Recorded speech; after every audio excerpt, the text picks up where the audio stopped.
Noin kuukausi sitten Alexander Stubb valittiin Suomen 13. presidentiksi.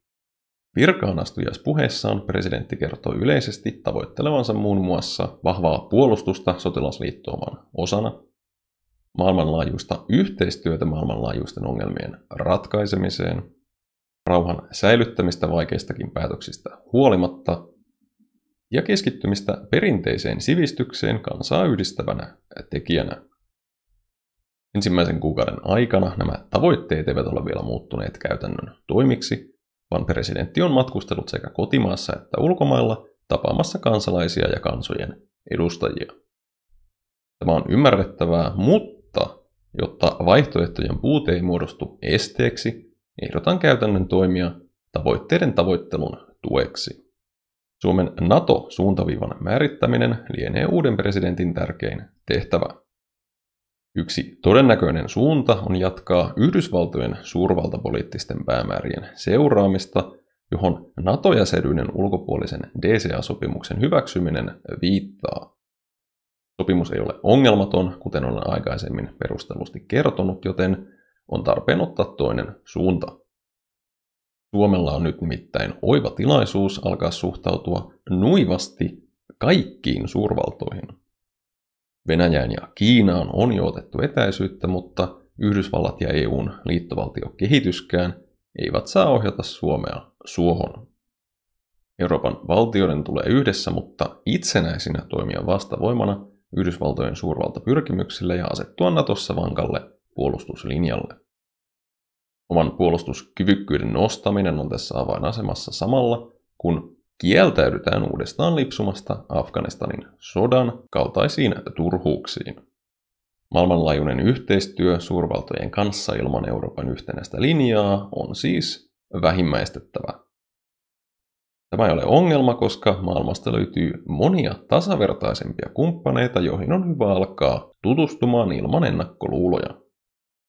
Rauhan säilyttäminen ei rajoitu pelkästään ulkopolitiikkaan. Sisäpolitiikassa rauha on nimittäin ollut paljon tapetilla. Stubb on monesti kertonut jättäytyvänsä työmarkkinakiistojen ulkopuolelle, mikä onkin järkevää, koska se nähtäisiin helposti puoluepoliittisena toimintana. Toisaalta tämä rajoitus ei saa estää presidentin vaikutusvallan käyttämistä rauhan edistämiseen kohdennettujen keinojen esittelemiseen. Juuri talouden lamauttavan lakkoilun lopettamiseen ja osapuolten neuvottelu-umpisolmun avaamiseen on esittää moniakin keinoja.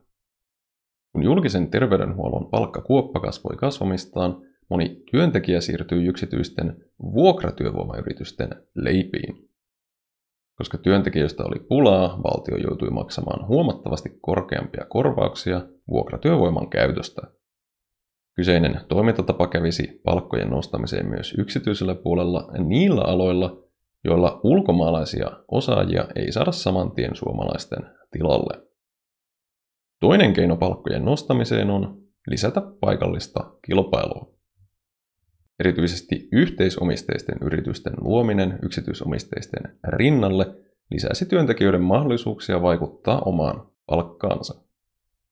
Tämäkin toimintatapa kävisi erityisesti niillä aloilla, joilla ulkomaiset toimijat, tässä tapauksessa yritykset, eivät kykene polkemaan menojaan paikallisia toimijoita alemmas. Kolmas vaihtoehto on lakkoilun sijaan tehdä vähemmän työtä. Jos kaikki ammattiliittoihin kuuluvat siirtyisivät 4-päiväisen työviikkoon ottamalla palkatonta lomaa, yritykset joutuisivat haalimaan lisää työntekijöitä, joka ei kaikilla aloilla tosiaan luonnistu käden käänteessä. Tämä lisäisi painetta sopia työoloista ilman, että ajetaan koko tuotanto alas. Liittojen ulkopuoliset työntekijätkin voisivat herkemmin osallistua tällaisiin tempauksiin. Myös viimeinen tavoite, sivistyksen edistäminen, on estynyt. Sivistys ei nimittäin luonnistu ilman yhdenvertaisuutta, joten presidentin tulee puuttua lailliseen syrjintään. Koska puolustuspuhe on perin ajankohtaista, laillisen syrjinnän poistamisen voi aloittaa juuri puolustusvoimista. Tällä hetkellä asepalvelus on täysin mielivaltaisesti pakollista miehille, mutta vapaaehtoista naisille. Tämä sukupuoleen perustuva etuoikeus on tosin lain mukaan täysin tasa-arvoista, joten jossain vaiheessa lain ja perustuslain sukset menivät ristiin. Joitain vuosia sitten eräältä uskonlahkolta poistettiin kyseinen etuoikeus, joten laillinen syrjintä on poistettavissa, kun tahtoa löytyy. Laillista syrjintää esiintyy Suomessa toki muissakin muodoissa, mutta niistä lisää tulevaisuudessa. Näiden eväiden avulla presidentti Stubbilla ei pitäisi olla ongelmia päästä puheista pidemmälle. Olisi harmi, jos seuraavat 6 vuotta livahtaisivat ohi presidentin toimettomasti puhuen ja pönöttäen.